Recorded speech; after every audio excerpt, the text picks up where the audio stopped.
Welcome back to the Holistic Ease podcast and vlog. I am your host, Erin Oberlander, certified holistic aromatherapist, herbalist, and holistic health expert. I had a viewer question the other day that made me realize that there's something that I've never taught about that is such an important thing to talk about, and that is what to do with all of your fresh herbs that you have coming out of your flower beds, your gardens, and your pots this time of year. So we're going to jump into that in just a moment. If you're listening to this before the end of July, however, I do want to make you aware of a couple of opportunities to take advantage of before the end of the month. The first is that I am offering 20% off of all hydrosols through my apothecary through the end of July. You can use code COOL for this, and you go to arcadiaholisticschool.com/shop-here and you should be able to find everything that you're looking for when it comes to handcrafted holistic products, including some of the beautiful hydrosols that I have distilled on my farm Arcadia. Second thing I want to make you aware of is that if you're looking for essential oils specifically, Mountain Rose Herbs does have 20% off of all essential oils through the end of this month. And in order to take advantage of that promotion, you can use the link that's below in the show notes. I don't believe that there's any required code for that. They just are 20% off. So that's a great opportunity to get your hands on some very pure, certified organic essential oils that are from a company that cares about sustainability and also transparency. You can get all of the safety data on each essential oil if you ask for it. So I love that about that company. I've used them since the beginning of my business, almost 20 years ago. Can't recommend them highly enough. So go ahead and look in the show notes for that information. But for right now, let's dive into today's topic, which is what to do with all of your fresh herbs. So there's about 3 main categories of things that you could do with your fresh herbs at this time of year, when right now in my garden I have a lot of savory culinary herbs like basil and rosemary and parsleys, and I also have a lot of medicinals that are coming into season right now. So what do we do with all of that glorious beauty so that we have it not just during the summer but through the whole year to bless our body and our health? The first thing you can do is simply to eat them fresh.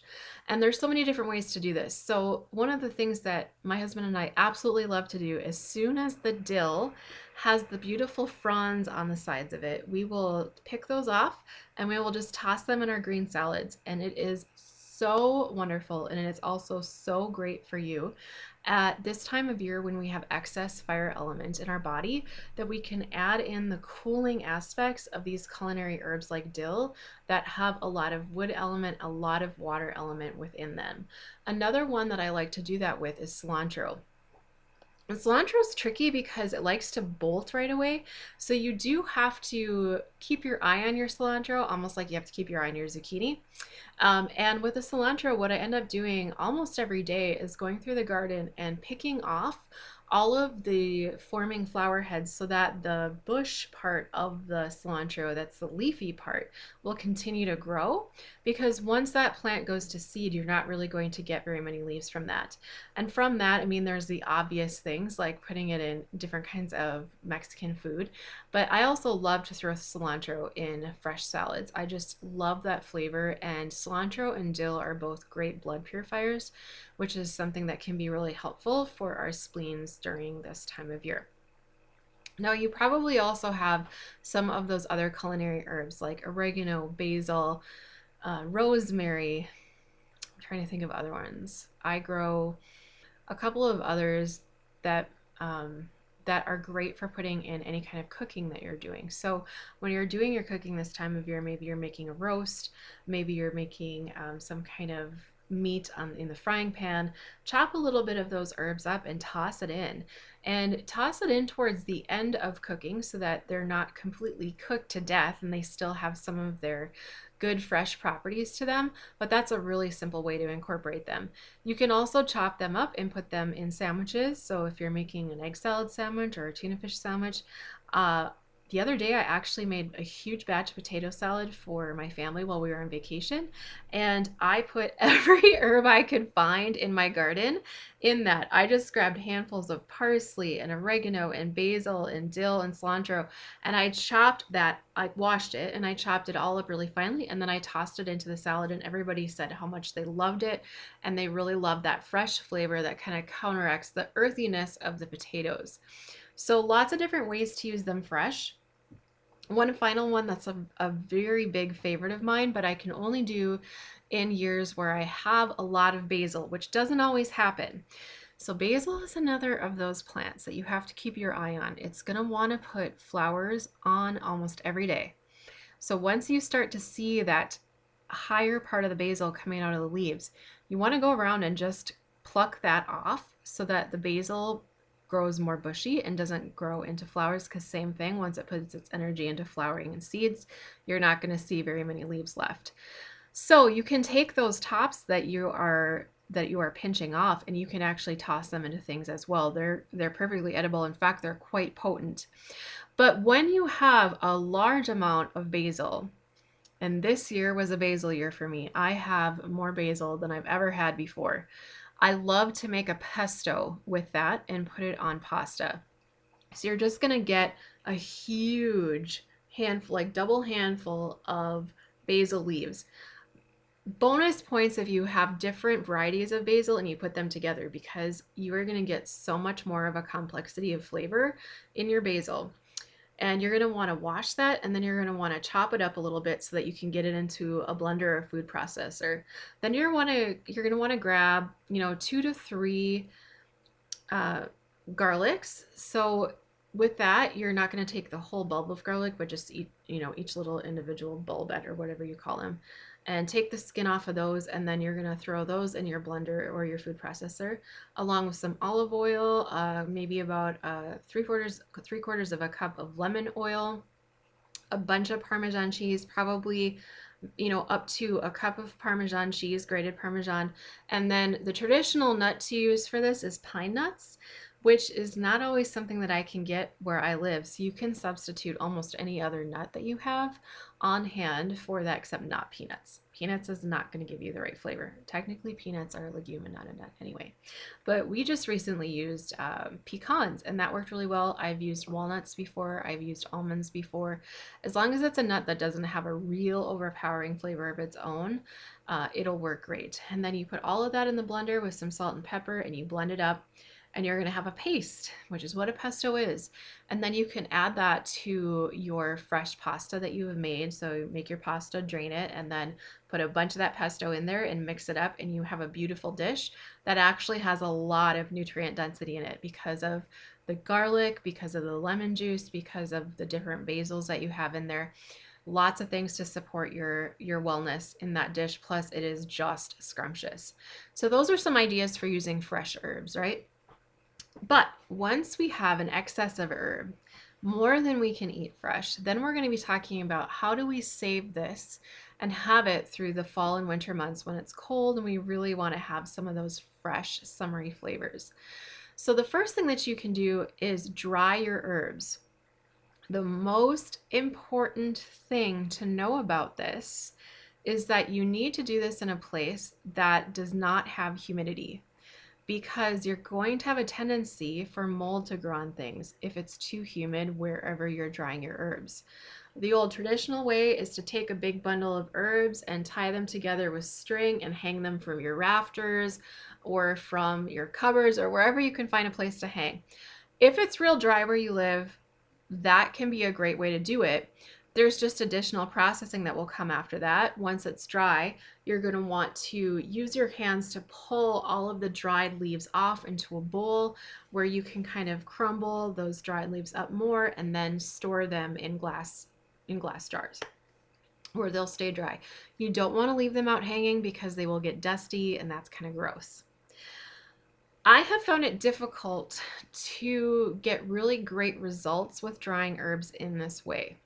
I find that things get dusty really quickly, that I get cobwebs on things. I find that the color doesn't stay in the herbs the way that I like it to. So a couple of different ways that I've done in recent years that have worked well for me. If I've got an herb that has a high water content to it, that I am concerned about getting moldy if I were to hang it or even dry it outside, then what I will do is I will put it in my food dehydrator, and I'll take it off the stems and I'll put the leafy parts on each tray of the food dehydrator. And you don't have to dry it very high heat or for very long. Usually overnight is going to be more than enough, and you don't want to do it too far because your herb will lose its flavor and its color and its potency. But this is a really great way to sort of begin the processing of your herb before it's dry and only have the components of the herb in there that you want. And then once it's dry, it's the same thing. Put it in a bowl. Make sure that you've broken it down as finely as you want it to be, either with your hands, or you could put it in a mortar and pestle and then store it in a glass jar. The third method that I've used, and I have used this both for culinary and medicinal herbs, and I love it. There are some nylon multi-layered food dryers that you can get many places that you can just hang outside on your porch or anywhere that you can hang. And mine had about 6 or 7, maybe, yeah, about 6 or 7 interior compartments that you can lay your herb out on. And then the outer component of it is like a mesh.